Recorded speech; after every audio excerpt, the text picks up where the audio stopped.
வணக்கம். ரொம்ப பிஸியான ஒரு ஸ்கெடியூல் உங்களுது. அதிகமான புத்தகங்கள் மொழிபெயர்ப்பு எழுதுறதுன்றதுக்கு நடுவில் நேரம் ஒதுக்கி எங்களுக்கு ஒரு சன் நியூஸுக்கு பேட்டி கொடுக்க வந்ததுக்கு ரொம்ப நன்றி சார். நான் முதல்ல கேட்க வரும்போது நடிகர் விஜயினுடைய அரசியல் பற்றி இன்று பிரச்சாரம் பண்ணப்போ கூட திருச்சியில் பிரச்சாரம் பண்ணும்போது சொல்கிறாரு, தமிழ்நாட்டில் ஏற்பட்டிருக்க, தமிழ்நாடு மட்டும் இல்லை இந்தியாவில் ஏற்பட்டிருக்கக்கூடிய கேஸ் தட்டுப்பாடு, அதில் குறிப்பாக தமிழ்நாட்டில் ஏற்பட்டிருக்க இந்த கேஸ் ஷார்ட்டேஜ் தமிழ்நாடு அரசு ஏதாவது பண்ணியிருக்கலாம், முதலமைச்சர் டெல்லிக்கு போயிட்டு வந்திருந்தால் தீர்த்திருக்கலாம், தமிழ்நாடு அரசு முன்னெச்சரிக்கை நடவடிக்கை எடுத்திருக்கலாம் அப்படின்ற ஒரு விமர்சனத்தை வைக்கிறார். அது விமர்சனம் சரியில்லைன்றது அடிப்படையில் எல்லாருக்கும் தெரியும், சாதாரண மக்கள் கூட. ஆனால் எப்படி என்ன அடிப்படையில் இந்த விமர்சனத்தை இல்லை, அதில் என்னென்ன முதல்ல இது இப்போ சிலிண்டருக்கு அவர்கள் தான் சொல்கிறார். அதாவது அவர் நேராக இது வரைக்கும் அட்டாக் பண்ணுறது திமுக ஸ்டாலின் மட்டும்தான். வேறு யாருமே உலகத்தில் இல்லை. உலக பொருளாதாரம்னு ஒன்று இருக்குது, உலகத்தில் ஒரு போர் நடந்துக்கிட்டு இருக்காங்க, அவ்வளோ பெரிய போர், இந்தியர்கள் பல பேர் பாதிக்கப்பட்டிருக்காங்க, எதுவுமே இல்லை, திமுக மட்டும்தான் தெரியுது. அப்படி ஒரு உலகம் இருக்க முடியாது.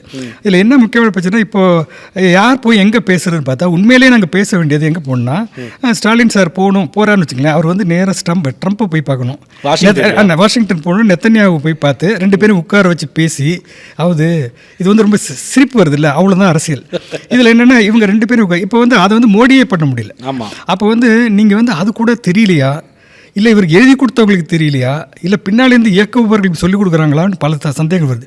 அரசியல் ரொம்ப ஒரு க்ரூட் அண்டர்ஸ்டாண்டிங் தான் சினிமாவுக்கே இருக்குது, சினிமாவில் இருக்கும் பல பேருக்கு. குறைந்தபட்சம் ஒரு பத்திரிகையில் தினமும் படிச்ச போதும்.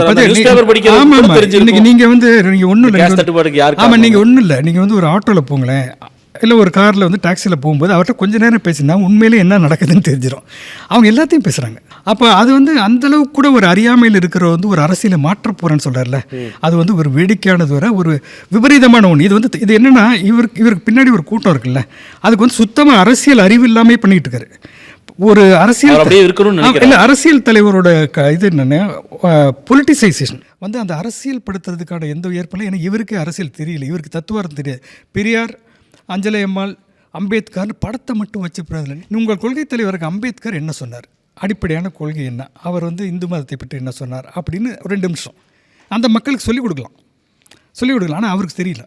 பெரியாரை பற்றி இங்கே தெரியாமல் இருக்க முடியாது. அவர் என்ன பேசினார், சமூக நீதி, நான் பிராமின் மூமெண்ட்டு, இதை பற்றி பெரியாரோடைய பற்றி தெரியாமல் இந்த தமிழ்நாட்டில் இருக்கவே முடியாது. இதில் என்னென்னா இவர் பண்ணுறது இவருக்கு தெரியாமல் இருந்தால் பரவாயில்ல, இதில் பல பேரும் இதை அது தெரியாமல் பண்ணுறாரு. ஏன்னா அவருக்கு தெரியாதனால அவர் லெவல்லே இருக்கணும்னு நினைக்கிறாரா, இல்லை அவர் அந்த அளவுக்குலாம் யோசிக்கிற மாதிரி இல்லை. என்னுடைய ஒப்பீனியன்னா அவர் அந்தளவுக்கு கூட யோசிக்கிறதில்ல. அவர் நேராக வெளியே வராரு, வந்தோடனே ஒரு வேனில், ஏசி வேனில் எடுத்து கூட்டிகிட்டு வராங்க, ஒரு பொம்மை மாதிரி கொண்டு நேராக ஒரு 20 நிமிஷம் பேசுகிறாரு. அது முடிஞ்ச வரைக்கும் அவர் அவருக்கு உண்மையான பிரச்சனை இருக்குல்ல. இப்போ ஜனநாயகன் பிரச்சனையை கூட அவர் பேசுகிறதுக்கு பேப்பரை பார்த்து பேசுகிறாரு. ஜனநாயகன் உன்னுடைய நேரடி பிரச்சனை, பேப்பரை பார்க்குறாரு. பேப்பரை படி எனக்கு அது தவறு இல்லை, எனக்கு அது தவறே இல்லை. அது புதுசாக எல்லாருமே, நான் கூட ஒரு நோட்டு வச்சுட்டு தான் வருவேன். அது பார்க்குறது ஒரு ஞாபகப்படுத்திக்கிறது, பேப்பரை படித்து அது தவறே கிடையாது. ஆனால் எங்கே பிரச்சனை வருதுன்னா, நீங்கள் அது உள்வாங்கிக்காமல் நீங்கள் பேசும்போது தான் பிரச்சனை வருது. நீங்கள் அது என்ன எழுதியிருக்கு, ஒருத்தர் காலையிலே அது எனக்கு என்ன தெரியுதுன்னா, அவர் கரெக்டாக அந்த மேடைக்கு வரும்போது மட்டும்தான் அதை பார்க்குறாரு. ஏன்னா அது தப்பாக பேசுகிறாரு. உசி ஆனந்த், ஆதவ் அர்ஜுனா, இவங்க பேசுகிற என்ன அரசியல், அதில் இருக்கிற அரசியல்னு தெரிஞ்சு பேசக்கூடிய ஒரு ஆள் இன்றைக்கி ரொம்ப அமைதியாக எம்ஜிஆரை புரட்சி தலைவராக ஏற்றுக்கொண்டு, ஜெயலலிதா புரட்சி தலைவரோடு, செங்கோட்டையன் ஏறக்குறை விஜய் புரட்சி தலைவர்னு சொல்ல, அவ்வளோதான். அவருக்கு மட்டும்தான் அரசியல் தெரியுமே தவிர அங்கே உள்ள செகண்ட் லைன் லீடர்ஷிப்புங்கிறது ரொம்ப முக்கியம் சார். ஆனால் எனக்கு அதில் ஒரு சின்ன கேள்வி சார். நீங்கள் ஒரு அறியாமையில் அப்படியே இருக்கணும்னு நினைக்கிறாங்க, அப்படி தான் அவருக்கு சுற்றி இருக்கக்கூடிய கூட்டமும் அப்படி தான் இருக்குன்றீங்க. ஆனால் அப்படி அந்தளவுக்கு அறியாமையில் இருக்கவர்கள் வெறுமனே திமுகவை மட்டும் டார்கெட் பண்ணணும்னு கான்ஷியஸாக இருக்க மாட்டாங்க.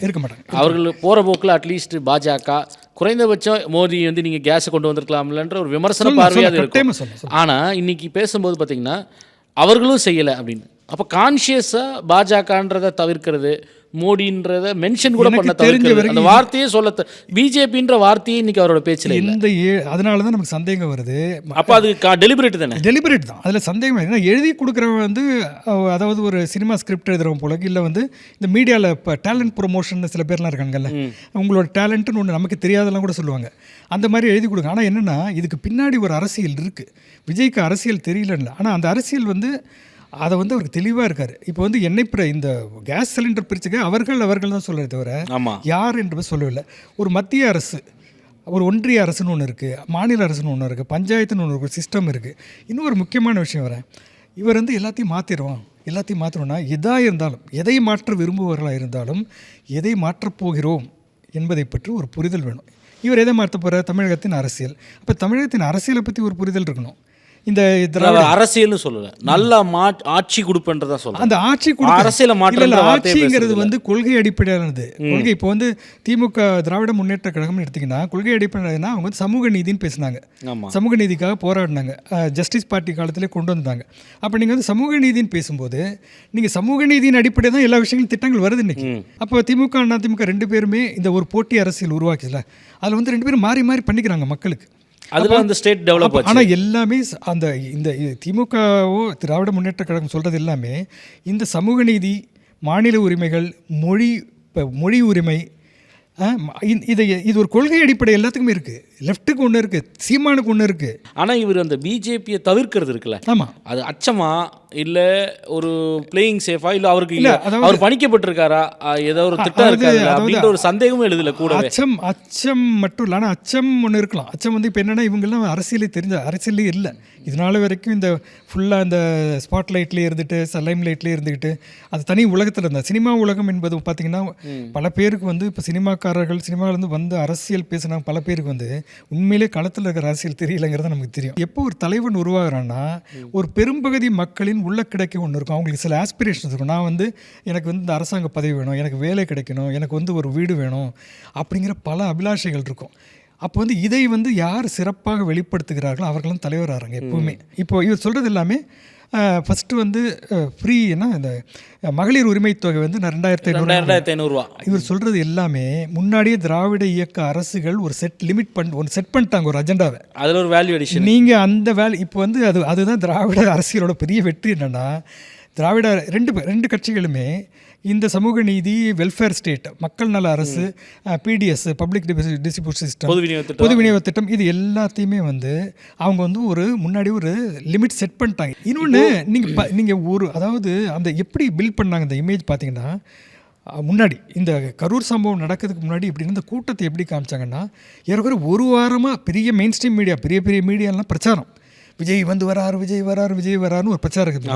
அப்புறம் சோஷியல் மீடியாவில் ஃபுல்லாக இது அவருக்கு முன்னாடி இருக்கிற ஒரு ஃபேன் பேஸ் ஒன்று இருக்குது, ரசிகர் கூட்டம், பிம்ப அரசியலை வந்து வேற புது நியூ மீடியா வந்துருச்சுல. ஆமாம், இப்போ அதை பயன்படுத்தி தான் அந்த பிம்ப அரசியலை கட்ட. அந்த பிம்ப அரசியல் இப்போ வந்து எம்ஜிஆருக்கு இல்லாத ஒரு அட்வான்டேஜ் இருக்கு. அப்போ வந்து இந்த பிம்பத்தை மட்டும் வளர்த்துக்கிட்டு தனக்கான ஒரு அடிப்படையான ஒரு அரசியல் அறிவியோ தத்துவார்த்த புரிதலும் இல்லாமல் அந்த பிம்பத்தின் மேலே பிம்பம் வந்து சில நாள் எடுபடும். நம்ம வந்து அது இப்போ வந்து அதுக்கான ஒரு கூட்டம் சேருது, அதுக்கு ஒரு ஷெல்ஃப் லைஃப் இருக்கும். அதுக்கு ஒரு ஷெல்ஃப் லைஃப் இருக்கும். ஆனால் என்னென்னா நீங்கள் வந்து சொல்கிறது வந்து எவ்வளோ ஆழமானது, இது நடக்குமாங்கிறது வந்து நீங்கள் உண்மையிலேயே ஆட்சிக்கு வந்தால் புரிஞ்சிடும், 2 நாளில் முடிஞ்சிடும். அவர் என்ன சொல்கிறார் ரொம்ப சிம்பிளாக எப்படி நம்ம ப்ராப்ளம் சால்வ் பண்ண ஒரு இடத்துல நான் கேட்குறேன், எல்லா பேச்சும் கேட்குறேன். அவர் என்ன சொல்கிறாருன்னா நீங்கள் வந்து யாரை பார்த்து என்ன முடிவு பண்ணுமோ அப்படி பேசி முடிச்சணுங்கிறார். எந்த பிரச்சனைக்கு அதுக்கு தான் ஒரு அதிகார வர்க்கம்னு ஒன்று இருக்குது, அரசியல்வாதிகள் இருக்காங்க, அவங்களுக்கு தெரியாதா இதெல்லாம்? இப்போ திராவிட முன்னேற்றத்துக்கோ அதிமுகவுக்கோ இதெல்லாம் தெரியாதா? யாரை பார்த்து எதை செய்ய வேண்டுமோ அதை செய்யுமா? அது வந்து ரொம்ப பொதுவான மேலோட்டமான ஒரு பார்வை. இதுதான் பிரச்சனையே அது. ஆனால் என்னென்னா இந்த பிம்ப அரசியல் கொஞ்ச நாள் வந்து ஒரு சோச் இருக்குது. ஆனால் என்னென்னா இதுலேயும் ரொம்ப எக்ஸாஜரேட்டட். இப்போது நான் பார்த்த வரைக்கும் வந்து யூத்து இப்போ பல பேரும் மயங்கிறது, காங்கிரஸ் வரைக்கும் செங்கோட்டை எல்லாருமே மயங்கி போய் அங்கே போயிடறாங்களே இளைஞர்கள், அது வந்து ரொம்ப எக்ஸாஜரேட்டட் பிக்சர் தான் என்னோட ஐடியா. அவ்வளோ செல்வாக்கு இல்லை அதில் நான் ஒன்று சொல்கிறேன், அதுக்கு வந்து ஒரு ஸ்டாட்டிஸ்டிக்ஸ் சொல்கிறேன், நம்மளே ஒரு முடிவுக்கு வரலாம். யூத் பாப்புலேஷன் பார்த்தீங்கன்னா ஒரு 18 to 35 தான் யூத் பாப்புலேஷன் சொல்கிறாங்க. 18 to 30 வந்து இந்தியா இப்போ நம்ம தமிழ்நாட்டில் இருக்கிறது 1 கோடி வாக்காளர். 1 கோடி வாக்காளர் தான். அதில் 18 to 19 ஃபர்ஸ்ட் டைம் ஓட்டர்ஸ் வந்து ஒரு 12.5 லட்சம். ஆனால் 12.5 லட்சம் தான் ஃபர்ஸ்ட் டைம் ஓட்டர்ஸ். இப்போ பார்க்குற க்ரௌடில் பார்த்தீங்கன்னா எல்லாமே காலேஜ் ஸ்டூடெண்ட்ஸ், நியூ ஓட்டர்ஸ். இன்னொன்று ஒரு மித்து என்னென்னா இந்த 1 கோடி மக்கள் வந்து நீங்கள் வந்து இப்போ 5 கார்னர் கான்டெஸ்ட் சொல்லலாம். ஆமாம், 4 கண்டஸ்டன்ட் சீரியஸ். இப்போ சசிகலா வந்து நீங்கள் வந்து டிஸ்மிஸ் பண்ண முடியாது, ஒரு ஸ்பாய்லர் எஃபெக்ட் இருக்கும். அது இருக்கும். அது அங்கங்க முக்கியமான இடத்துல வந்து 1000 ஓட்டு வந்தாலும் ஒரு அப்போ வந்து நீங்கள் வந்து 5 நீங்கள் 4 கார்னர்னு வச்சுக்கலாம், 4 முனை போட்டின்னு வச்சுக்கலாம். கொஞ்சம் அளவுக்கு டேமேஜ் அவங்க பண்ணுவாங்க. அந்த நேரத்தில் வந்து ஒரு ஒரு ஒரு தேர்தலில் ஜெயிக்கணும், ஒரு கணிசமான தொகுதி வேணும், ஒரு 30% 35% நீங்கள் வாங்கி ஆகணும். ஆமாம், இல்லை 35% இந்த தடவை எடுக்கிறதே வந்து ஒரு வெற்றியை கொடுத்துரும். ஆமாம், வெற்றி ஒரு தேர்தல் ஸ்வீப்பாக கூட இருக்கலாம். ஆமாம், 35% மேலே எடுத்தாலே ஒரு ஸ்வீப் ஆகும். ஆனால் நீங்கள் சொல்கிறது வந்து நீங்கள் சொல்கிற இந்த 1 கோடி இந்த கணக்கு நீங்கள் சொல்கிறீங்களா, அதான் எனக்கு தெரிஞ்சிருக்கும். இன்னொன்று, நம்ம இளைஞர்களை பற்றி என்ன நினச்சிட்டு இருக்காங்கன்னு தெரியல. இந்த மீடியாவில் இருக்கவங்கலாம் எல்லாரும் அவ்வளோ முட்டாள்கள்லாம் கிடையாது. நீங்கள் ஒரு கூட்டத்தை மட்டும் பார்த்து சத்தம் போடுறது, ஓடுறது, அதை மட்டும் சோஷியல் மீடியாவில் வர்ச்சுவல் வாரியர்ஸ் மட்டும் பார்த்து இவ்வளோ தான் நீங்கள் முடிவெடுக்கிறீங்களே தவிர ரொம்ப இன்டெலிஜென்ட்டான ஒரு சமுதாயம் இருக்குது. ஆனால் இங்கே தான் ஒரு கூட்டம் வந்து அப்படியே பிளைண்டாக விஜயை ஃபாலோ பண்ணுறதுக்கு தயாராக இருக்குது. அது வந்து ஒரு மீடியாவுடைய ஒரு ரோல் அதில் இருக்குது. அதில் வந்து இப்போ இருக்க நான் சொன்ன மாதிரி இந்த எலக்ட்ரானிக் மீடியாவோட புது வடிவங்கள்லாம் வந்துருச்சுல, ரீல்ஸ் இன்றைக்கி வந்து பல பேர் பேப்பர் படிக்கிறதில்ல. அப்போ இந்த ரீல்ஸ்க்கெல்லாம் ஒரு இம்பேக்ட் இருக்குது. நான் என்ன சொல்ல வரேன்னா, இந்த ஃபஸ்ட் டைம் ஓட்டர்ஸுங்கிறதே ஒரு மித்து தான். ஃபஸ்ட் டைம் ஓட்டர்ஸ் வந்து எல்லாருமே ஏதாவது ஒரு விதத்தில் ஏதாவது ஒரு பொலிட்டிக்கல் பார்ட்டியோட பேக்ரவுண்ட் இருக்கும். அவங்க வீட்டில் வந்து ஒரு அசோசியேஷன் இருக்கும், இல்லை அவர்கள் ஏதாவது ஒன்று இருக்கும். அதில் வந்து இவங்களுக்கு ஒரு மாற்று கருத்து கூட இருக்கலாம். ஆனால் பொதுவாகவே பேரண்ட்ஸ் இருக்கிற இதுல தான் வராங்க பல பேர். இன்னொன்று வந்து பார்த்தீங்கன்னா, இந்த ரசிகர்கள் எல்லாம் இப்போ வந்து இந்த நலத்திட்டங்கள் இருக்குல்ல, இன்னைக்கு வேற 10-15 திட்டங்கள் வச்சுருக்காங்க. அதை நம்ம லிஸ்ட் போட இது வந்து இதில் வந்து பயன் பெற்றது பெரிய அளவில் வந்து யூத்து தான். இதில் பல காலேஜ் ஸ்டூடெண்ட்ஸ்லேருந்து பலரும் வந்து அப்போ என்னென்னா, இந்த நலத்திட்டங்கள் வந்து மகளிர் உரிமை தொகை மட்டும் இல்லாமல், விடியல் பயணம் மட்டும் இல்லாமல், ப்ரீ பிரேக்ஃபாஸ்ட்னு நீங்கள் இந்த 10-15 ஸ்கீம்ஸை நீங்கள் பார்க்கும்போது எல்லாம் பல குடும்பங்களை தொடுகிற இந்த ஸ்கீம்ஸ் எல்லாம். ஆமாம், திமுக சார்பில் சொல்லக்கூடியது ஏதோ ஒரு திட்டம் ஏதோ ஒரு குடும்பத்திலும் வந்து பயன்பட்டு அதை நம்ம ப்ராபகண்டா கூட நீங்கள் வந்து பொதுவாக புள்ளிவரங்கள் பார்க்கும்போதே வந்து ஒரு 10,000 பேர் ஒர்க் பண்ணுறாங்கன்னு ஒரு அஃபிஷியல் சொன்னார். இதனால் நம்ம என்ன சொன்னோம் எடுத்துக்கணும், இந்த இளைஞர்கள் எல்லோரும் அவர்கிட்ட போகிறது இல்லை அப்படி. அதாவது என்னென்னா, அந்த இம்பேக்டும் இந்த ஃபேமிலிஸில் இருக்கும். அப்புறம் வந்து பெண்கள் வந்து ஓரளவுக்கு இப்போ விஜய்னு இப்போ உங்களுக்கு தெரியும் எந்த ஆதரவுன்றது இருக்கலாம். அது என்னென்னா, அது வந்து இவங்க எக்ஸாஜரேட் அதை வந்து பெரிய பில்டப் பண்ணுறது வந்து இந்த சோஷியல் மீடியா வந்து அதுக்குன்னு தனியாக ஒரு அமைப்பே வச்சுருக்காங்க. ஆதவர்ஜனா வந்து வாய்ஸ் ஆஃப் காமன்ஸ்னு வச்சுக்கிட்டு அவங்க வந்து பல விஷயங்களை வந்து பண்ணிட்டு இருக்காங்க. செயற்கையாக அப்படி ஒரு நரேட்டிவ்னு சொல்லக்கூடாது. நரேட்டிவ்ங்கிறது ஒரு விவரணையை வந்து உருவாக்குறாங்க, ஒரு சொல்லாடலை. அப்போ என்ன, இந்த மாதிரி அந்த மாதிரி ஒரு பிரச்சனை இருக்குது. பொதுவாகவே படிப்பவர்கள் ரொம்ப கம்மியாக இருக்குது. அவங்க சொல்லக்கூடிய அந்த முதிர்ச்சியற்ற அறிவு சாராத ஒரு அரசியல் ஈஸி தானே. ஆமாம், அது அவங்களுக்கு ஈஸி தான். நம்ம வந்து அது ஒரு டேஞ்சராக தான் நான் பார்க்குறேன். நான் வந்து இதை வந்து எளிமையாக எடுத்துக்கொள்ளக்கூடாது. ரசிகர் மன்றம் போனதில் ஒரு பிரச்சனை இருக்குது. அது பியூராக வந்து ரசிக மண்டலி அந்த பிம்பம் கட்டடமிக்கிறாங்க. இப்போ வந்து ரஜினிகாந்த் வந்து 100 பேர் கூட சண்டை போடுறது, தனியாக சிங்கிளாக வர தனியாக, அதெல்லாம் நல்லா இருக்குது. என்டர்டெயின்மெண்ட் வேல்யூ இருக்குது. ஆனால் என்னென்னா, அது வந்து பிரம்மைகளை உருவாங்க. தனி மனிதன் எல்லாத்தையும் வந்து சரி பண்ண முடியும் அப்படிங்கிற ஒரு அரசியல், தவறான அரசியல் போகுது. இன்னொன்று இப்போ வர அதனுடைய நீட்சி தான் இப்போ விஜய் மாதிரி எல்லாமே அதாவது அரசியல் கட்சிகளின் ஒரு தவறு ஒன்று இருக்குது. தவறு இந்த மாணவர்களின் இளைஞர்களை அரசியல்படுத்துவது என்பது ஒரு காலத்தில் நடந்துச்சு. தொடர்ந்து சொல்கிறது இன்னும் கொஞ்சம் பாதுகாப்பை பெட்டராக கொடுக்கலாம். இவர் போகிறாரு, இவர் ரத்து செய்யறதுக்கு இப்போ வெள்ளிவாக்கத்தில் அவர் ரத்து பண்ணிட்டு போயிட்டார் முதல் நாள் கேம்பெயினை. இப்போ பிரச்சாரத்தில் ஏன் ரத்து பண்ணிட்டாருன்னா, அங்கே போதியமான பாதுகாப்பு கொடுக்கல. அடிப்படையில் ஒரு பட்டியல் வச்சுருக்கோம், ஒரு தொகுதியில் இந்தந்த இடத்துல தான் பிரச்சாரம் செய்ய முடியும், ஒரு ஏரியாவில் அப்படின்னு வச்சுருப்பாங்க. அதில் தான் தேர்ந்தெடுக்க முடியும். அது ஸ்டாலினுக்கும் அதே தான், எடப்பாடி பழனிசாமிக்கும் அதே தான், விஜய்க்கும் அதே தான், சீமானுக்கும் அதே தான், எல்லாத்துக்கும் அதே பட்டியல் தான். அதில் 2 விஷயம் இருக்குது. நீங்கள் சொன்னது கரெக்ட் தான். அதில் வந்து ஃபஸ்ட்டு இந்த ஆப் ஏதோ வச்சுருக்காங்க, நான் பார்த்ததில்ல. அந்த ஆப்பு எல்லோரும் அதான் யூஸ் பண்ணிகிட்டு இருக்காங்க. ஏன் மற்றவங்களுக்கு இந்த பிரச்சனை வரலன்னு தெரியல. எல்லாருக்கும் இப்போது நினச்சாருன்னா, இப்போ ஸ்டாலின் வந்து குளத்தூர் போகிறாரு, நினச்சா ஒரு 25,000-30,000 பேர் 50,000 பேரை கூட கூட்ட முடியும் முன்னாடியே பிரச்சாரம் பண்ணி. ஏன் அவர் அப்போது கட்சிகளுக்கு அதுக்கு வந்து ஒரு பொறுப்பு இருக்குது. இல்லை, பொறுப்பு இல்லை, பொறுப்பு மட்டும் இருந்தால் போது அமைப்புன்னு ஒன்று இருக்கணும். அமைப்பு இங்கேருந்து ஃபஸ்ட்டு அறிவாலயத்திலேருந்து ஒரு இன்ஸ்ட்ரக்ஷன் இன்றைக்கி வந்து அவர் வராரு, இவ்வளோ பேர் தான் வரணும்னா கேட்கறதுக்கு ஆள் இருந்தாங்க. அது இங்கே என்ன பிரச்சனைமா, விஜய்க்கு சொல்கிறதுக்கும் ஆள் இல்லை, கேட்கறதுக்கும் ஆள் இல்லை. அதனால தான் நான் தற்கூரிங்கிற வார்த்தை யூஸ் பண்ண மாட்டேன். இருந்தாலும் அப்படி தான் இருக்காங்க. அதான் உண்மை. நம்ம எவ்வளோதான் நம்ம வந்து ரொம்ப அவங்கள வந்து நல்லபடியாக நடத்தணும்னு நினச்சாலும் ஒவ்வொரு விஷயம், ஆனால் என்னென்ன பிரச்சனை அங்கே இல்லை, அவங்க தற்கூரி இல்லை, தலைமையில் இருக்கவங்க தான் இருக்காங்க. தலைமை தான் அவர்களே அப்படி தான் இருக்காங்க. அவங்களுக்கு பாருங்களேன், யாருக்கு போய் லெட்டர் எழுதியிருக்காங்க பாதுகாப்பு கோரி உள்துறை அமைச்சருக்கு. உண்மையிலேயே அவங்க லெட்டர் எழுத வேண்டியதுன்னா ட்ரம்ப்புக்கு தான். அவர் என்ன பெரிய ஃபோர்ஸ் எல்லாம் வச்சிருக்காரு. ட்ரம்ப்புக்கு எதுனா அவர் வந்து பாதுகாப்பு அனுப்பிச்சிருவாரு. இங்கே பாதுகாப்பு குறைபாடுனா அமித்ஷா இல்லை, இந்த பாதுகாப்பு குறைபாடுங்கிறது ஒரு பொய்ங்கிறது வந்து தெரிஞ்சிச்சு. ஏன்னா அவர் திருச்சியில் போனால் அவர் போயிட்டு இருக்காரு. எங்கே போய் யார் உங்களை அடிச்சாங்க? ஒன்றுமே இல்லையே, எந்த பிரச்சனையும் இல்லை.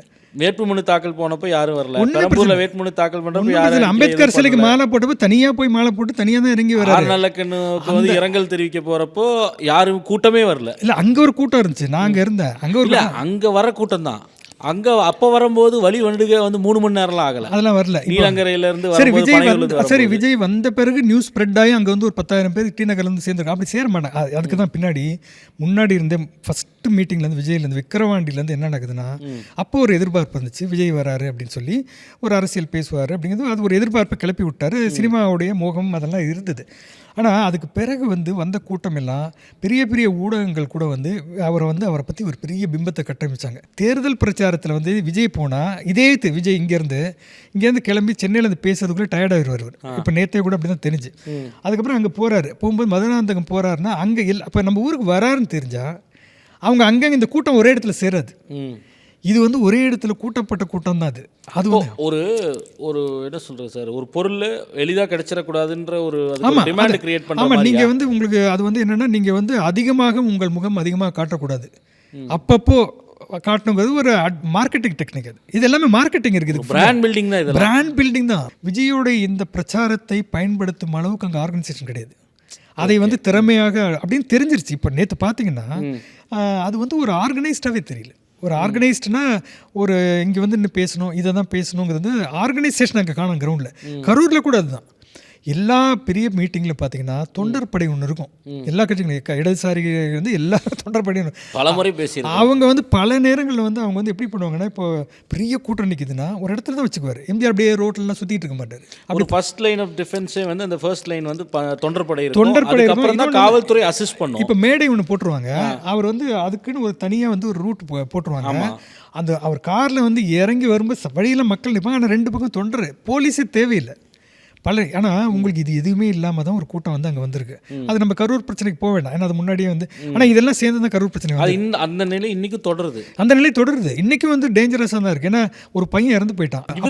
இவர் யார் எதிரிகள்னு இவரே எதிரிகள்னு சொல்கிறது ஒரே ஒருத்தர் ஸ்டாலின். அவர் பாட்டுக்கு பிரச்சாரத்தில் இருக்காரு. இவருக்கு சீண்டவே மாட்டார். ஆமாம், இல்லை, அவர் கண்டுக்கவே மாட்டேங்க. அவர் யாரையும் சீண்ட மாட்டேங்கிறார். ஸ்டாலினை பொறுத்த வரைக்கும் நான் பார்த்த வரைக்கும் அவர் எடப்பாடி ஒரு எதிர்கட்சி தலைவருங்கிற மாதிரி பதில் சொல்ல தவிர அவர் மற்றவங்கள எது பேச அவரோட பேச்சில் என்ன தோணுதுன்னா, என்னுடைய சாதனைகள் இருக்குது, இதுக்கு நீங்கள் ஓட்டு போடுங்கன்னு தான் கேட்குறாங்க. அவங்க அப்படி தான் கேட்குறாங்க.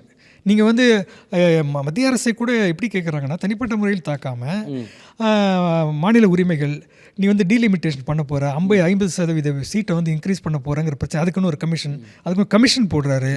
அப்போ அந்த செயல்பாட்டில் இருக்கிறவங்களுக்கு இதெல்லாம் ஒரு பிரச்சனையாகவே தெரியாது.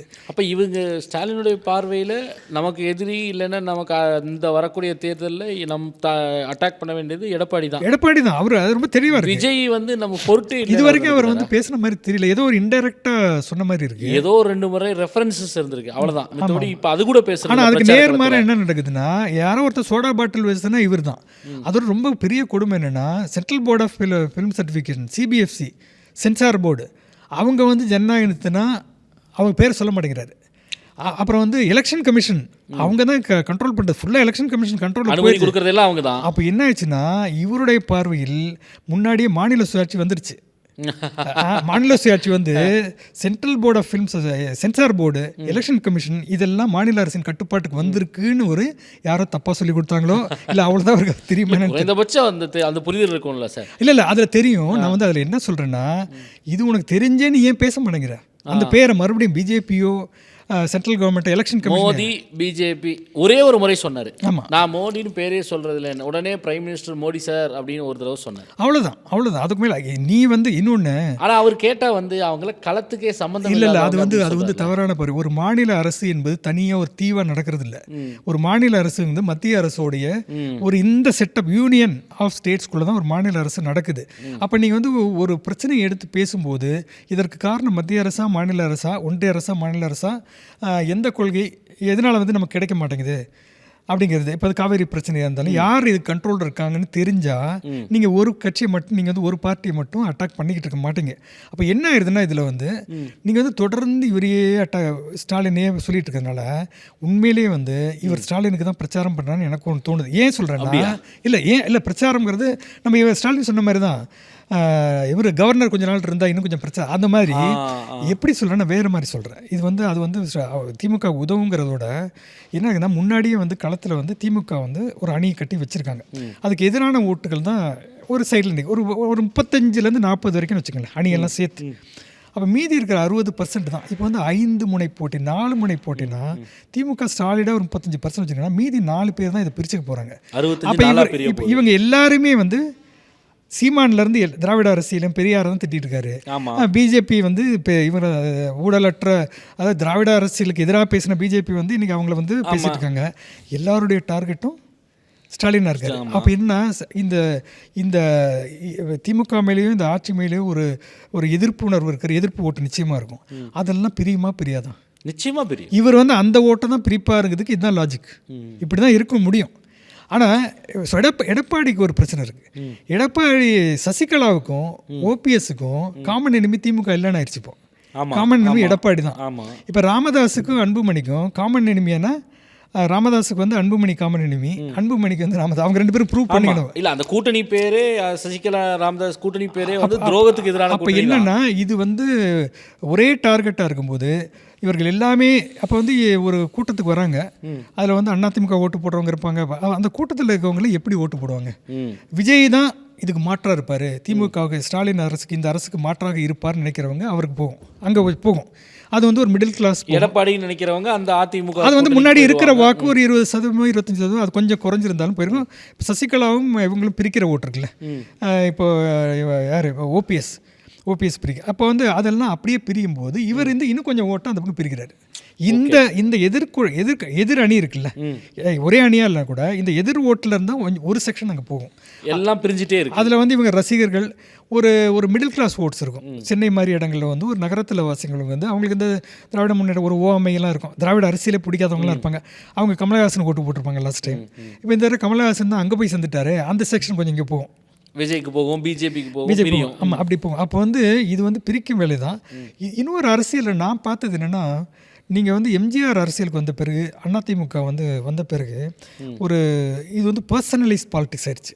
தனிப்பட்ட கலைஞர் வந்து எங்களுக்கு எதிரி, கருணாநிதி தான் எதிரி, அவர் தீய சக்தின்லாம் எம்ஜிஆர் சொன்னார். அப்போ வந்து ஒரு ஐடியாலஜிக்கல் இஷ்யூலாம் பின்னாடி போய் நேரடி எனிமீஸ் திமுக காரங்க வந்து அதிமுக காரங்க திமுக வீட்டு கல்யாணத்துக்கு கூட போக முடியாது, அதை வந்து அங்கே போட்டு கொடுத்துருவாங்க.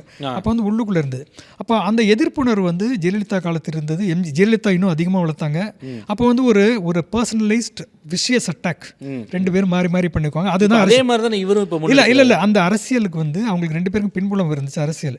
ஆனால் இன்னைக்கு என்னோட பார்வையில் அந்த அதிமுகவில் இருப்பவர்களுக்கு திமுக மீது இருந்த அந்த பெரிய வெறுப்புணர்வுங்கிறதெல்லாம் போயிடுச்சு. ஏன்னா அந்த பர்சனலைஸ் பாலிடிக்ஸு போலரைசேஷனில் கொஞ்சம் இது. அதனால தான் இன்றைக்கி திமுக இருக்கிற பல அமைச்சர்கள் யாராக இருக்காங்கன்னா பார்த்தீங்கன்னா அதிமுக கடைசியில் ஒரு 3 முறை சீஃப் மினிஸ்டராக இருந்த ஓபிஎஸ் அவரே இங்கே வரும்போது அந்த திமுக அதிமுகன்னு இருதூர அரசியல் இருந்த அந்த ஒரு என்மிட்டி இருக்குல்ல, ஒரு பகை உணர்வு, அப்போ அது முடிவுக்கு வருது. அது முடிவுக்கு வருதான்னு தெரியாது. நம்ம வந்து இந்த தேர்தலில் அதை நமக்கு அவுட்லுக் ஒரு கட்டுரை எழுதியிருக்காது. முடிவுக்கு வர்றது வந்து அதிமுக எவ்வளோ ஓட்டுகள் வாங்குது, அதை வந்து எடப்பாடி ரீட்டைன் பண்ணிக்குவாரா அப்படிங்கிறத பொறுத்து தான். அவர் வந்து இந்த தேர்தல் வந்து தோற்று போய் 3வது இடத்துக்கு வந்தோம், இல்லை வந்து ஒரு தோல்வி அடைஞ்சார்னா அப்போ வந்து அந்த நேரத்தில் வந்து ஒரு பெரிய ஸ்பேஸ் உருவாகும். அது நிச்சயமாக நடக்கும். ஒரு இருதுருவ அரசியல் வந்து ஒரு துருவம் அவ்வளோ சீக்கிரமாக நடக்குமான்னு தெரியாது. இது எல்லாமே முடிவுகளை பொறுத்து தான் இருக்குது. அப்போ தான் பார்க்க முடியும். அப்போது பழைய பகைமை என்பது திமுக அண்ணாதிமுக கூட இல்லைங்கிறது தான் பார்வை. முன்னாடி அப்போ திமுகவுக்கு வரக்கூடிய ஓட்டுகளை மாறுது. அது எனக்கு என்னென்னா, இவங்க யாரையும் பிடிக்கல. இப்போ ஓபிஎஸ் ஒரு செக்ஷனை கொண்டு வர்றாருல, சசிகலா வந்து கிளியராக யாருக்கு எதிராக ஒர்க் பண்ணுறாங்கன்னு நமக்கு தெரியும். ஆமாம், அவங்க என்ன தான் திமுக எடுத்து பேசினாலும் அவங்க நேராக தாக்குறது. அதான் பொது ஒரு முக்கியமான கொஸ்டின் ரைஸ் ஆகுது சார். ஒருவேளை இப்போ அந்த அதிமுக காரர்களுக்கு அந்த பழைய திமுக பகை இல்லை, அந்த ஓட்டு இங்கே வருது அப்படின்னா அப்போ அந்த ஓட்டு அந்த ஸ்பேஸ் யாருக்கு ஓப்பன் ஆகுது? விஜய்க்கா, பிஜேபிக்கா? இல்லை, அது வந்து நம்ம வந்து கணிப்புகளே பண்ண முடியாது. நீங்கள் வந்து தேர்தல் தான் கடைசியாக வந்து ஒரு டெஸ்ட்டாக இருக்கும். ஆமாம், ரிசல்ட் வரும்போது யார் எவ்வளோ பர்சன்டேஜ் வாங்கும்போது பர்செப்ஷன், அப்போ தான் பெர்செப்ஷன் சொல்லணும். அப்போ தான் பெர்செப்ஷன் மட்டுமே எல்லாத்தையும் டிசைட் பண்ணுறதில்ல. அப்போது வந்து இவ்வளோ ஓட்டு பார்க்குறேன், அதுதான் பெர்செப்ஷனுங்கிறது. இப்போ இவ்வளோ பேர் வந்து இவ்வளோ ஓட்டு வாங்கியிருக்காங்க, இவ்வளோ தான் ஆதரவு வந்து ஒன்று தெரிஞ்சிடும். அதுக்கு பிறகு இன்னொரு கட்சி எதிராக வருமாங்கிறது நமக்கு தெரியாது. பெரிய கட்சி அதிமுக ஈக்குவல், அதிமுக வீழ்ந்து விட்டால் அது நமக்கு தெரியாது. அதுக்கு எதிராக பெரிய கட்சி வரும்னா அதுக்கு வந்து ஒரு கொள்கை பிடிப்புள்ள ஒரு கட்சி தேவையாக இருக்குது. தமிழ்நாட்டில் ஈஸியாக பண்ண முடியாது. விஜய்க்கு அந்த கொள்கை பிடிப்பெல்லாம் கொள்கை நமக்கு அவரோட கொள்கை வந்து எவ்வளோ மேலோட்டமாக தெரியும். சீமான் பேசுகிற அரசியல் வந்து திராவிட அரசியலுக்கு எதிரானது. அதுவும் வந்து பெரிய அளவு கை கொடுக்கும். அவரோட தனியான வேற ஒரு அரசியல், அது தனி இது. அதுக்குன்னு ஒரு ஓட்டு இந்த தடவை சீமான் வந்து ரொம்ப மோசமாக போகாதுன்னு அவர் ஓட்டு வாங்கிடுவார்னு எனக்கு தோணுது. 8%. ஏன்னா அவருக்கு ஒரு அமைப்பு இருக்குது, கேம்பெயின் பண்ணுறதுக்கு ஆள் இருக்குது. ஒரு சின்ன சரிவை இப்போ சந்திக்கலாம். இன்னொரு பெரிய பிரச்சனை இருக்குது. நீங்கள் வந்து விஜயோட கட்சிக்கு வந்து கேம்பெயின் பண்ணுறதுக்கு யார் இருக்காங்க? விஜய் மட்டும்தான், ஒரே ஃபேஸ் தான். அப்படி இல்லை, மற்ற எல்லா கட்சிகளுக்கும் மாவட்ட அளவிலும் அமைப்புகள் இருக்குது, கேம்பெயின் பண்ணுறதுக்கு ஆள் இருக்குது. ஸோ இதுதான் உண்மையிலேயே இன்றைக்கி வந்து டிசைட் பண்ண போகிறது. May 4th வர ரிசல்ட்டை பொறுத்து தமிழக அரசியல் அதை திரும்ப சொன்னது உண்மை.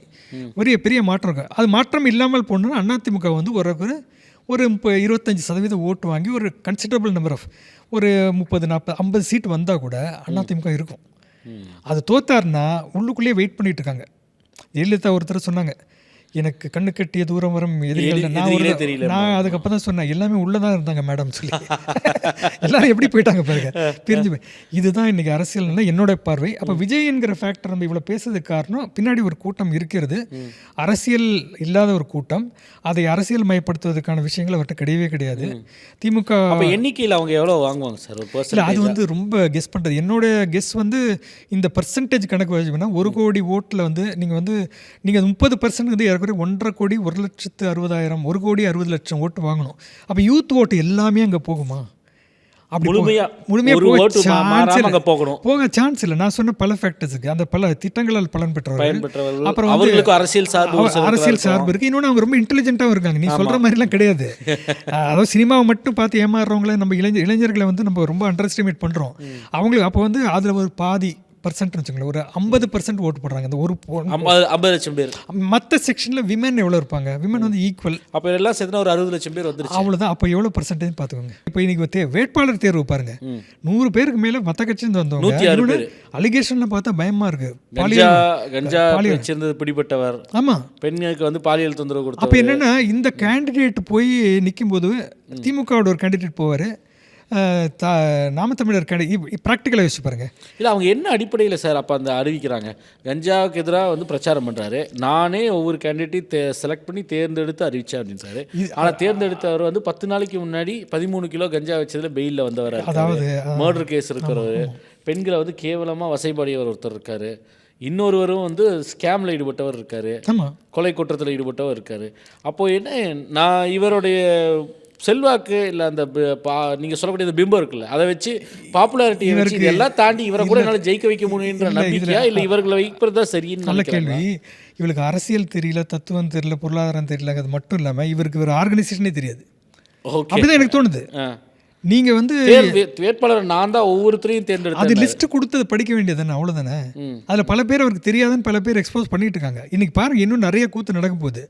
இன்னைக்கு உள்ள வேட்பாளர்களே அவருக்கு தெரிய கூட செய்யாதா? தெரியாதுங்கிறது வந்து இப்போ அது விவரம் உள்ளுக்குள்ளே இருந்து வந்த பல பேர் பேசிட்டு இருக்காங்களே. முன்னாடி தாவேக்கால ரொம்ப நாள் இருந்தவங்கலாம் சொல்கிறத பார்த்தா, அவர் அனௌன்ஸ் பண்ணுறது இந்த கேண்டிடேட்லாம் அவருக்கு அவங்கள பற்றி ஐடியாவே கிடையாது. அதுவும் எழுதி கொடுக்கப்பட்ட ஸ்கிரிப்ட் மாதிரி தான் தெரியுது, வாசிச்சுட்டு போயிட்டாரு. ஆமாம், அதில் வந்து அவருக்கு தெரிந்தது வந்து, எனக்கு தெரிஞ்ச வரைக்கும் ஆர்கனைசேஷன் அவருக்கு தெரிஞ்சது, நான் சொல்கிறேனே, புஷி ஆனந்த், என் ஆனந்த், ஆதவர்ஜுனா, அந்த ஒரு வியூக வகுப்பாளர் ஒருத்தர் இருக்காரு, அதே என்ன நம்பர் கட்சியில் இல்லை, அவர் எந்த பொறுப்பு வச்சு, ஆனால் அவர் முக்கியமான ரோல் ப்ளே பண்ணுவார். அதுக்கப்புறம் வந்து பேர் கூட செங்கோட்டையன், அருண்ராஜ். அருண்ராஜோட அரசியல் அறிவின் ஆழம் உங்களுக்கு தெரியும். சமூக நீதினா உடனே திமுக என்ன பண்ணிச்சுங்கிறாரு, திமுக தான் சமூக, அது வேண்டாம். அதுக்குள்ள நம்ம இவங்களை பற்றி பேசினாலே வந்து நம்மளோட அரசியல் அடிபட்டு போயிருப்போம். அப்போ என்னன்னா, இவருக்கு தெரிந்த, உண்மையிலே சொல்கிறேன், இவருக்கு தெரிந்தவர்கள்னு பார்த்தீங்கன்னா மொத்தம் வந்து 100 பேருக்கு மேலே அவருக்கு தெரியாது. அப்போ இந்த களம் இப்போதைய கணிப்பு எல்லாரும் சொல்லுது டிஎம்கேக்கு ஒரு அட்வான்டேஜ்னு வரக்கூடிய கணிப்புகள் பெரும்பாலும் அப்படி சொல்லுது. ஒரு சில இதில் அதிமுகவுக்கு வாய்ப்புன்னு சொல்லுது. எதையுமே வந்து தாவேக்காக்கு வாய்ப்பை யாருமே கொடுப்பதற்கு தயாராக இல்லை. அதுதான் நான் சொன்ன, அந்த பர்சன்டேஜ் ஆஃப் ஓட்ஸ் வந்து அவர் 30% ரீச் பண்ண 15 வரைக்கும் போனால் 20 வரைக்கும் போனால் கூட சீட்ஸில் கன்வெர்ட் ஆகாது. இந்த மல்டி கார்னர் கான்டெஸ்ட்டில் அது ஒரு பிரச்சனை இருக்குது. நீங்கள் வந்து பர்சன்டேஜ் வச்சு நீங்கள் வந்து சீட்டை கன்வெர்ட் பண்ண முடியாது. ஏன்னா 5 பிரியும் போது சில நேரோ விக்டரிஸ் நிறைய பேர் இருக்கும். அங்கே வந்து கொஞ்சம் அப்போ டஃப்பாக இருக்கலாம். ஆனால் இது வரைக்கும் வந்து ஒப்பீனியன் போல் எல்லாமே பார்க்கும்போதும், இன்னொன்று இந்த க்ரௌடு இதெல்லாம் பார்க்கும்போது வந்து இன்னும் மொமெண்டம் பிக்கப் ஆகணும். இஷ்யூஸ் எல்லாம் பிக்கப் ஆகும்போது இன்னும் அந்த எலெக்ஷன் ஃபீவர் செட் ஆகிட்டு இருக்கு. இப்போ வந்து பிரச்சாரத்துக்கு போகிற கேம்பெயின் மொமெண்டம் பிக்கப் ஆகும். இன்னொன்று இவர்கள் வந்து நிறைய தவறுகளே செய்துக்கிட்டு இருக்க மாதிரி தான் எனக்கு தோணுது. இவர்கள் ஆமாம், அடிப்படையே தெரியல அவங்களுக்கு. அடிப்படை வந்து ஒரு தேர்தல் எப்படி நடக்குது, யார்கிட்ட போய் முறையீடு பண்ணுறது கூட பாதுகாப்பு கேட்கறதுக்கு கூட வந்து முன்னாள் ஒன்றிய செயலாளர்கிட்ட கொடுக்குறாங்க. அவர் இப்போ மணிப்பூர் கவர்னர் இருக்கார், அவர்கிட்ட போய் கொடுக்குறாங்க. அப்போ தேர்தல் அந்த வேகம் பிக்கப் ஆகும்போது என்ன ஆகும்னா, உங்களுக்கு வந்து அப்போ வந்து கேம்பெயின் பயங்கரமாக போகும். தெருவெல்லாம் வந்து அப்படியே உங்களுக்கு தெரியல எப்படி பிஸியாக இருக்கும். அந்த நேரத்தில் நீங்கள் வந்து இந்த அரசியல் புரிதலற்ற ஒரு கூட்டம் வந்து ஒன்றுமே பண்ண முடியாது. நல்லா இதை நேராகவே பார்த்து அப்படியே டிஃபெக்டாக அப்படி ஆமாம், அது வந்து டிஃபெக்ட் ஆகும்னா அவங்க நிற்க முடியாது களத்தில். அதாவது திமுக அண்ணா திமுக பெரியதுன்னா இன்னொன்று இப்போ ஈவன் தேமுதிக கூட எம்டிஎம்கே எல்லா கட்சிகளும் சின்ன கட்சிகளாக இருந்தால் கூட அவர்களுக்கு வந்து அந்த தேர்தல் பூத்தில் போய் நின்று பிரச்சாரம் பண்ணுறது அது ரொம்ப முக்கியம். அப்போ அந்த ஹீட் இருக்குல்ல, அந்த ஹீட்டில் வந்து இந்த இளைஞர்கள் நிற்கவே முடியாது. ஊழல்ங்கிறது வந்து நீங்கள் வந்து தனியாக ஒன்று ஃபைட் பண்ணவே முடியாது. இதை பெருசாக பேசுகிறாரு. இல்லை அதில் இல்லை நேரு குறிப்பிட்டு பேசுகிறாரு, இவர் பியூஷ் கோயல் வந்தால் பேசுகிறாரு, மோடி பேசுகிறாரு, எல்லாரும் வந்தாலும் திமுகக்கு எதிராக அவங்க வைக்கக்கூடிய இதுதான் பெருசாக பேசுகிறாங்க. ஊழல்ங்கிறது உண்மையான பிரச்சனை தான். ஆனால் என்னன்னா, ஊழல் என்பது தனியாக நின்றும் ஒரு பூதம் மாதிரி தனியாக நின்றுட்டு ஆடல. அது இந்த அமைப்போட இன்டர்வேண்டு உள்ளுக்குள்ள வந்து உள்ளார்ந்து இருக்கு. நீங்க வீடு வாங்கினா கூட உங்களுக்கு தெரியாமே யாரோ ஒரு அரசியல் கட்சி காசு கொடுங்க, அது வந்து தனியாக ஃபைட் பண்ணவே முடியாது. It's part of the system நல்லதானே இல்லை. ஆனால் ஊழலை ஒழிக்கிறவன் சொல்கிறவங்க வந்து எங்கே ஒழிக்கணும்னா, பெரிய அளவில் நடக்கிறது டிஃபென்ஸ் கான்ட்ராக்ட்ஸ்லேருந்து பெரிய அளவில் ஊழல் நடத்தணும். ஆனால் ஊழலை ஒழிக்க விட மாட்டார்கள். யாருமே ஒழிக்க மாட்டாங்க. ஊழலை ஒழிச்சிட்டா பல தொழில்கள் நடக்காது.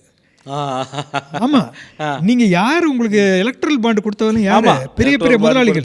ஆனா அந்த எலக்ட்ரல் பாண்ட் கொடுத்த கட்சி இல்ல அந்த கொடுத்த கட்சி அந்த எந்த கட்சிக்கு கொடுத்தாரோ அந்த நபர் அவரு கூடவே வச்சுக்கிட்டு இருக்கு. ஆமா, அப்ப ஊழலுக்கு காரணம் அரசியல்வாதிகள் மட்டும் வெறும் ஒரு மட்டமான அரசியலற்ற ஒரு புரிதல். ஊழலுக்கு காரணம் என்பது ஒரு கரப்ட் சிஸ்டம் வந்து முதலாளிகளுக்கு தேவையா இருக்கு, நிலப்பரப்புகளுக்கு தெரியுது, சிறு தொழில் செய்பவர்களுக்கு தேவையா இருக்கு.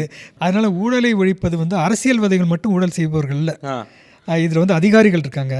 இப்படிப்பட்ட கொடுக்குற பல மட்டங்களில் நடக்குது. கரப்ட் அஃபிஷியல்ஸ், கரப்ட் இதெல்லாமே. அப்போ இதுக்குள்ளே போகாமல் அந்த சிஸ்டத்தை திருத்த முடியாது. இப்போ சைனா இருக்குல்ல, சைனாவில் வந்து ஒரு பெரிய கம்யூனிஸ்ட் கட்சி மட்டும்தான் இருக்குது. அங்கே வந்து பெரிய ரெவல்யூஷன் நடந்துருச்சு. அங்கே வந்து இன்னைக்கு பெரிய மலைச்செல்லாம் விட்டேன். நான் சைனாவுக்கு போயிருந்தேன்.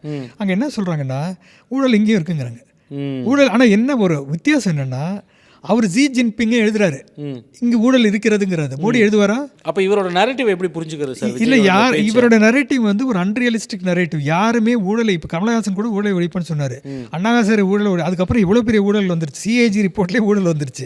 ஊழலை எப்படி ஒழிக்க முடியாது? அது வந்து நான் வந்து கொண்டாட்டமா சொல்ல, இந்த சிஸ்டத்தோட சேர்ந்து இருக்கிறத ஒண்ணு வந்து நீங்க வந்து மாற்ற முடியாது. அதுல செலக்டிவா உங்க இண்டிக்னேஷனே செலக்டிவா இருக்கு. ஒரு சாரார் திமுகவை திட்டுவாரு, அதுல அது இவங்களை மட்டும் தான் சொல்றாரு.